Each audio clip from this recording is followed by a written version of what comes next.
Hello, my name is AJ Fox. I'm the Director of Religious Education here at First UU. I use they, them pronouns, and I'm a white, redheaded 30-something. I have nobody on my hip today. They woke up at 5:20 and are downstairs, probably already asleep.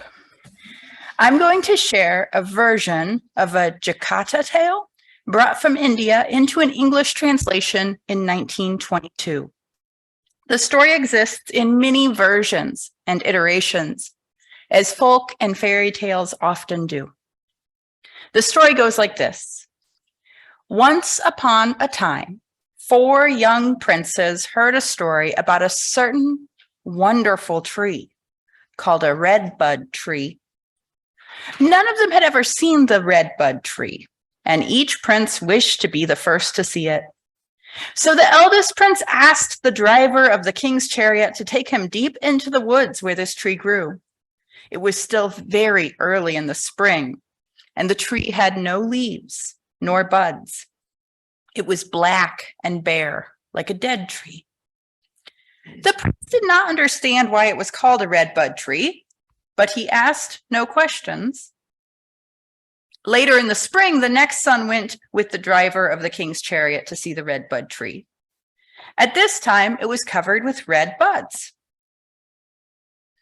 The tree was all covered with green leaves later in the spring when the third son went into the woods to see it. He asked no questions about it. He could not see a reason to call it a redbud tree. Sometime after this, the youngest prince begged to be taken to the redbud tree. By this time, it was covered with little bean pods. When he came back from the woods, he ran into the garden where his brothers were playing, saying, "I have seen the redbud tree." "So have I," said the eldest prince. "It didn't look like much of a tree to me," he said. "It looked like a dead tree, black and bare." "What makes you say that?" said the second son. "The tree has hundreds of beautiful red buds. This is why it's called the redbud tree." The third prince said, "Red buds, you say? You said it has red buds? It's covered with green leaves." And the prince who had seen the tree last laughed at his brothers and said, "I have just seen this tree, and it is not like a dead tree. It neither has red buds nor green leaves. It's covered with little bean pods." The king heard them and waited until they had stopped talking. And then he said, "My sons, you have all 4 seen the same tree. Each of you saw it in a different time of year."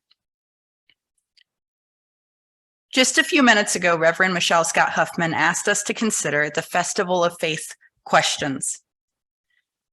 The Festival of Faith has asked us to put the answers to these questions neatly on a board, which might work for some faith communities. It's a little trickier here. So the questions are these. What inspires us? How does our faith give us meaning and purpose? And where do we find our inspiration to be faithful? What guides us? How does our faith orient and direct the way we live? What principles and directions show us how to live meaningful lives? And what unites us? How does our faith serve to build a community and uplift others? In what ways do we feel connected to them? And we are going to be offering 3 ways to answer these questions over the course of this week. There's going to be a link to what's called a Google Jamboard and a simple Breeze form that are going out in the Zoom chat box right now, and also will be in the members email on Tuesday and the members and friends part of Facebook.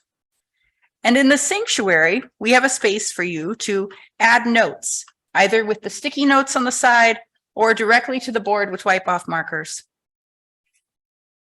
The Festival of Faiths also includes a chance for children to make art that speaks to these themes. Downstairs after service, we will be gathering to create those pieces together. As we move towards this activity after the service is over, there is one part of the story of the redbud tree that doesn't exactly apply. Reverend Michelle Scott Huffman mentioned it a few minutes ago. We are a non-creedal faith, and we have no dogma. There is no king at the end of this story to remind us that we are all experiencing different seasons of the same experience. We come together in trust and covenant with each other, accepting that each of us is here because we each want to celebrate the Redbud tree. Our gathering here is about sharing the many ways that we have each experienced it.